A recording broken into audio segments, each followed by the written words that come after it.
আমার আগে একটা বক্তা বক্তব্য রাখছিলেন, ওই যে ডাক্তার ভাই 5,000 টাকা দিয়েছেন। আপনি ডাক্তারি করেন তো? হ্যাঁ, ডাক্তারি করেন? ডাক্তারি করেন। তা বক্তা সাহেব দোয়া করছিলেন আল্লাহ যাতে ওর ব্যবসাতে বরকত দেয়। ওর ব্যবসাতে বরকত দেওয়া মানে লোক অসুস্থ হোক, এটাই তো। ডাক্তারের জন্য দোয়া করছে বক্তা যে আল্লাহ যেন ওর ব্যবসাতে বরকত দেয়, তার মানে লোক সব বিপদে পড়ে যাক, অসুখে পড়ে যাক, এটাই তো দোয়া করছে, তাই না? আমি ওনার ভুল বলছি না, আল্লাহর কসম আমি ওনাকে কিছু বলছি না, বোঝানোর জন্য একটা কথা বলছি। তা আল্লাহ এখন বক্তার এই দোয়া কবুল করবে, আবার যে অসুখে আছে সে দোয়া করছে যে আল্লাহ আমাকে সুস্থতা দাও যাতে ডাক্তারের কাছে যেতে না হয়। কি বলছি বুঝতে পারছেন না? তা দান আপনি করেছেন এটা ঠিক, কিন্তু দানের টাকাটা ঠিক জায়গা থেকে এসেছে তো? ঠিক জায়গা থেকে এসেছে? অত সহজ? তাহাজ্জুদ পড়লে কোথায় যাওয়া যায়? জান্নাত যাওয়া যায়, তাই না? একটা লোক সেজদাতে মারা গেছে, তাহাজ্জুদ পড়তে পড়তে সেজদা দিয়ে মারা গেছে। আচ্ছা বলুন তো, লোকটা জান্নাতে যাওয়া সম্ভব না, না জাহান্নামে যাওয়া সম্ভব না? এটা যেমন তেমন কোন উত্তর দেন। জান্নাতে, তাহাজ্জুদ নামাজের জন্য, তাই না? তাহাজ্জুদ নামাজে মারা গেছে মানে কি? বিশাল ইমানদার লোক, পাড়ায় আলোচনা হয় কি হয় না? হয়। তাহাজ্জুদ পড়েই যে লোকটা মারা গেছে বলে জান্নাতে যাবে এমন কথা নয়। ওকে প্রথম জিজ্ঞেস করা হবে যে এশার নামাজ পড়ে যে চাল দিয়ে ভাত খেয়েছো, চাল কোথা থেকে এসেছে বল আগে। কি বললাম বুঝলেন না? কোন জমির চাল এটা বল। ওই জমির চাল বাপকে ডাক্তারখানায় যাবার নাম করে টিপসই দিয়ে বুনের জমি লিখে নিয়েছে, এরকম লোক আছে না নেই? আছে। এখন ওই জমির চাল খেয়ে তাহাজ্জুদ নামাজ পড়ছে। আমাদের সমাজ তো অধঃপতন হয়ে গেছে। হাজী সাহেব হজে যাওয়ার আগে বেটা বেটিদের ডেকে ডেকে বলছে, আয় তোরা সবাই আয়, জমি জায়গা ভাগ করে দিয়ে যায়, আর বেঁচে আসবো কিনা তার ঠিক নেই, ওখানে গিয়ে মরেও যেতে পারি, বয়স তো হয়েই গেল। ছেলে মেয়েদের বসিয়ে মেয়েগুলোর মাথায় হাত বোলাচ্ছে আর বলছে, মা তোদেরকে একটা কথা বলবো। তা বলছে, আব্বা কি বলো? তা বলছে, এই রাস্তার ধারে যে 1.5 বিঘে জমিটা রাস্তার মেন ফন্ডে, এটা তো 4 ভাইকে দিচ্ছি, তোরা যেন কিছু মনে করিস না। আর ওই বিলের ধারে যেটা 12 মাসে 7 মাস পানি জমে থাকে, ওই জমিটা তোরা 4 গুণে ভাগ করে নিস, মা কিছু মনে করিস না। মেয়ে বাপের উপরে কিছু বলতে পারলো না। হাজী সাহেব হজে যাওয়ার আগে জমি ভাগ করেছে, মেন পজিশনের জমিগুলো সব বেটাদের দিয়েছে, আর বেটিদেরকে ওই বিলের ধারে জমিগুলো ওইগুলো দিয়ে হজ করতে গেছে। আমি মনে মনে ভাবি যে প্লেন ভেঙে যাবার কথা, ও যে সর্বনাশ করে গেছে এখান থেকে, ও প্লেন ভেঙে পড়ে যাওয়ার কথা, কিন্তু প্লেন ভাঙেনি কেন? অন্য ইমানদার হাজী সাহেব ছিল তাই। তাছাড়া ও যদি একা হতো, ও মোটামুটি দুবাই পৌঁছানোর আগেই ভেঙে পড়ে যেত। মানে ফেরেশতারা বুঝতে পেরেছে যে কি মাল যাচ্ছে এবার মক্কাতে। এরকম লোক আছে না নাই? হজ করতে যাবে হাজী সাহেব, 5 লাখ টাকা ব্যাংকে জমা রেখেছে 3 বছর যাবত। 3 বছর, কত? 3 বছর। আচ্ছা ব্যাংকে টাকা জমা রাখলে টাকা বাড়ে না কমে? বাড়ে। হাজী সাহেব 5 লাখ টাকা জমা রেখেছিল, টাকা 3 বছর পরে যখন তুলতে যাচ্ছে তখন মনে টাকা তুলে এনেছে 5,35,000। হাজী সাহেব ভাবছে মনে হয় ব্যাংকের ম্যানেজার খুশি করে দিয়েছে। ও ভাবছে 5 লাখ হজ হাউসে জমা দেবো, আর এই 35,000 ওখানে খেজুর কিনে আনবো আর জমজমের পানি। আচ্ছা বলুন তো, হাজী সাহেবের প্লেন ভেঙে যাবার কথা কি কথা নয়? এই 35,000 টাকা কোথা থেকে এসেছে? টাকার বাচ্চা হয়েছে, এর নাম সুদ, হারাম। মুহাম্মদ সাল্লাল্লাহু আলাইহি ওয়াসাল্লাম ইসলামের যত বিধি বিধান আছে, যত আদেশ নিষেধ আছে, এত নিকৃষ্ট কোন শব্দ ব্যবহার করেনি যে শব্দটা সুদের ব্যাপারে ব্যবহার করেছেন। তিনি বলেছেন 1 দিরহাম অর্থাৎ 1 টাকা যদি কেউ সুদের টাকা খায়, তার মায়ের সঙ্গে জিনা করার সমপরিমাণ পাপ। আচ্ছা এখানে যারা বসে আছেন, মাকে সবাই ভালোবাসি, বাসি কারা কারা হাত তুলুন তো একবার। সবাই বাসেন, তাই না? সবাই বাসেন। আপনার মা কিন্তু আর বেঁচে নেই। আপনার মা ছিল এই গ্রামের সবথেকে ইমানদারিনী নারী। ইমানদারিনী নারী নয়, সবথেকে আল্লাহওয়ালি মেয়ে। আপনি একজন ভাগ্যবতী নারীর পেট থেকে পৃথিবীতে এসেছেন। আরে যে মা আপনাকে পেটে ধারণ করেছে, যে মা আপনার পেচ্ছাপ পায়খানা পরিষ্কার করেছে, যে মা আপনার নিজে না খেয়ে তোমাকে খাইয়েছে, সেই মা মারা গেছে, চোখ দিয়ে পানি পড়ে। আর মুহাম্মদ সাল্লাল্লাহু আলাইহি ওয়াসাল্লাম বলছেন, যে লোক সুদের টাকা খায় তার সবথেকে ছোট পাপ হচ্ছে এই যে সে তার মায়ের সঙ্গে ব্যভিচার করলে যে পাপ, এই পাপ তার হয়। আপনার মা কবরে চলে গেছে, কত নোংরা কথা যে মায়ের সঙ্গে ব্যভিচার করলে এই পাপ হবে, তুমি যদি সুদের টাকা খাও। এখনো অনেক লোক আছে না এই কাজে যুক্ত আছে। দয়া করে বলছি ভাই, এইসব ব্যাপার থেকে বেঁচে আসুন, এগুলো অকল্যাণ, কল্যাণ নয়। আল্লাহর নবী বলেন, আমি আর একটু আগিয়ে গেলাম মিরাজের রাত্রিতে, একদল লোককে দেখলাম, সেই লোকগুলোর হাতের নখগুলো তামা দিয়ে তৈরি করা আছে। কি দিয়ে? তামা দিয়ে তৈরি করা আছে। আর দেখলাম কি, নিজের নখ দিয়ে নিজের মুখের গোস্তটা, নিজের বুকের গোস্তটা, চামড়াগুলো যেন ছিঁড়ে ছিঁড়ে ছিঁড়ে ছিঁড়ে যেন ফেলছে। আমি জিবরিলকে বললাম, ও জিবরিল, এরা কারা? এরা কারা? এরা কারা যারা নিজেদের নখ দিয়ে তাদের মুখের গোস্তটা ছাড়িয়ে ফেলছে? তখন জিবরিল বলছেন, ও দয়ার নবী গো, এরা আর কেউ নয়, এটা আপনার উম্মতের ওই সমস্ত দলের মানুষেরা।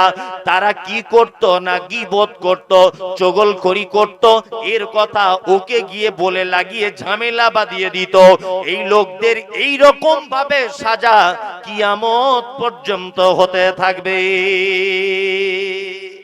কিয়ামত পর্যন্ত চলবে। সমাজ কেমন চলছে দেখুন। ফজরের নামাজ পড়ে ইমাম সাহেবকে বলছে আসসালামু আলাইকুম,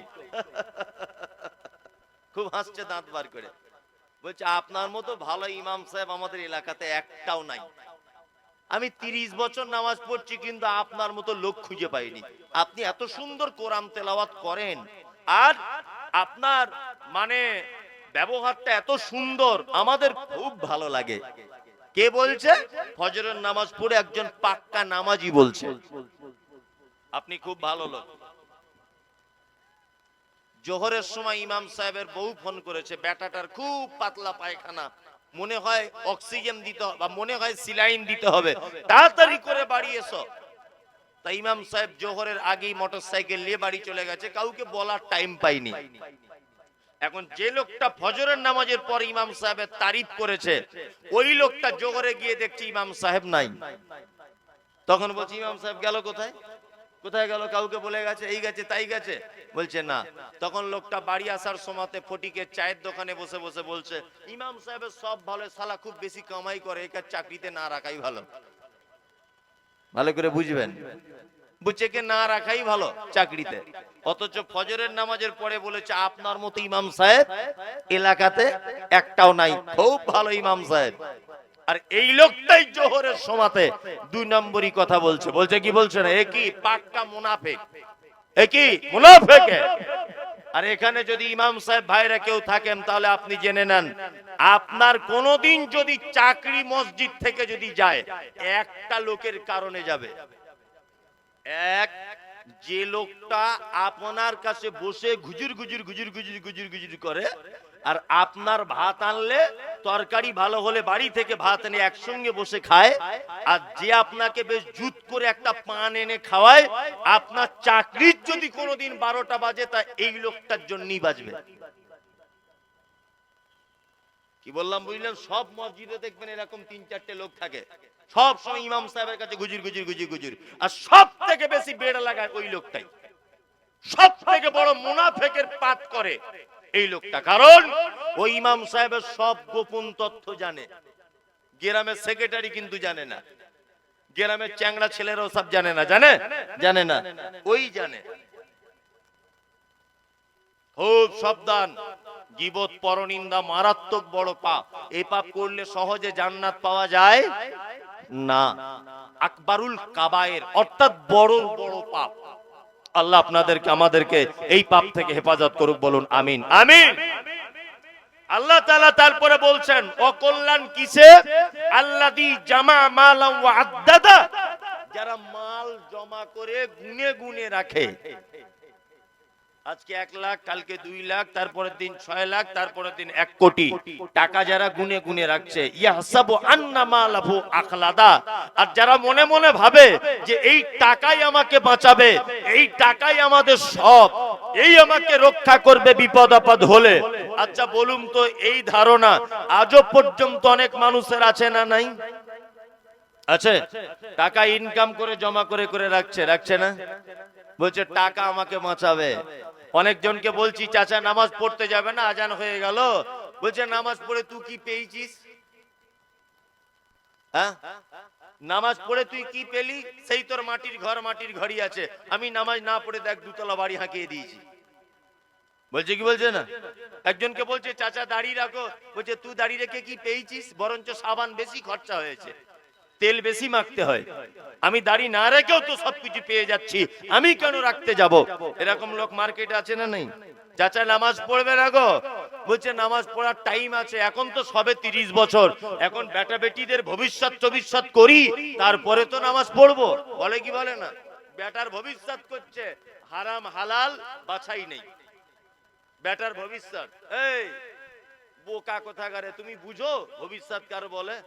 এই চাচা, আপনি আমার ভাষা বুঝতে পারছেন? এখানে আসুন তো, আপনি এখানে আসুন, কিছু ধরবো না, আসুন এখানে আসুন। জুতো পড়তে হয় না, থাক, আবার গিয়ে তো বসবেন। হ্যাঁ, এখানে আসুন। এই দেখুন, দুনিয়া দুনিয়া করছেন তো, দুনিয়া কি এই লোকটাকে দিয়ে আপনাকে বোঝাই। আল্লাহর কসম, আমি এনাকে অপমান করার জন্য ডাকিনি। আমার আব্বার থেকে ওই লোকটার বয়স বেশি। আমার আব্বার বয়স 55-56 বছর, তার মানে এই লোকের বয়স বেশি আমার আব্বার থেকেও। আল্লাহর কসম দিয়ে বলছি, অপমানের জন্য ডাকিনি। আপনাকে দিয়ে আমি মানুষদেরকে একটা শিক্ষা দিচ্ছি। এক, আপনার বয়স কত? 60 বছর। আপনার আব্বা বেঁচে আছে? কতদিন আগে মারা গেছে? 25 বছর হয়ে গেল। এদিকে দেখুন, আমি আপনাকে একটা নতুন জিনিসের অভিজ্ঞতা দিচ্ছি। তাহলে আপনার বয়স 60 বছর, স্টেজে যারা আছেন সবাই দেখুন, আপনার আব্বা মারা গেছে 25 বছর। আচ্ছা, আপনি ইমানদারির সঙ্গে বলবেন, সত্য হোক মিথ্যা হোক, যেটাই হোক সেটাই বলবেন। এক। আচ্ছা বলুন, এই 25 বছরে কোনোদিন আপনি আপনার বাপের কবরের সাইডে দাঁড়িয়ে বলেছেন রব্বির হামহুমা কামা রব্বায়ানি সাগীরা, আল্লাহ আমার আব্বাকে ক্ষমা করে দাও? আচ্ছা যান যান যান, আপনি এটা জিজ্ঞেস করার জন্য যান, গিয়ে বসে যান। তাহলে উনি একদিনও কবরের কাছে গিয়ে বলেনি রব্বির হামহুমা কামা রব্বায়ানি সাগীরা। ওই লোকের আব্বাও কিন্তু টাকা পয়সা জমা করেছিল ওর ভবিষ্যতের জন্য, করেছিল না? বলুন করেছিল কিনা? যে লোকটা রাতের অন্ধকার, পৌষ মাসের হাড় কাঁপানো কনকনে ঠক ঠক শীতে, গরমকালে রোদ্দুরের তাপে সবকিছুকে সহ্য করে ওনার ভবিষ্যতের জন্য টাকা পয়সা কামিয়ে গেছে, আমার বেটা যাতে সুখে শান্তিতে থাক, সেই বাপ 25 বছর কবরে শুয়ে আছে, একদিনও টাইম হয়নি যে বাপের কবরের কাছে গিয়ে বলা যে আল্লাহ তুমি আমার আব্বাকে ক্ষমা করে দাও। এর নাম পৃথিবী। এর নাম কি? পৃথিবী। আপনি ডাক্তারি করছেন, মাস্টারি করছেন, ব্যবসা করছেন, আপনি যাই কিছু করেন, কোটি কোটি টাকা মালিক, আপনি বাড়ি ছেড়ে চলে গেলেন, আপনি মারা গেলেন, 3টে বেটা মারামারি লেগে যাবে, তারা তাদের বউ বেটা নিয়ে ব্যস্ত থাকবে, কোশ্চিন কালেও আপনার কবরের সাইডে গিয়ে বলবে না যে আল্লাহ আমার আব্বাকে ক্ষমা করে দাও। বলুন বাস্তব বললাম না অবাস্তব? বাস্তব। ওই জন্য আপনার কাছে অনুরোধ যে আপনি বেঁচে থাকা অবস্থায় আপনার টাকা পয়সা মাদ্রাসা মসজিদ ইসলামের জন্য ক্ষয় করুন। আপনি এটা আশা করবেন না যে আমি মারা গেলে আমার বেটা আমার জন্য দান করবে। আর আপনাদের মাঝখানে আর একটা কথা বলি, দান করার পদ্ধতি সব ভুল হচ্ছে।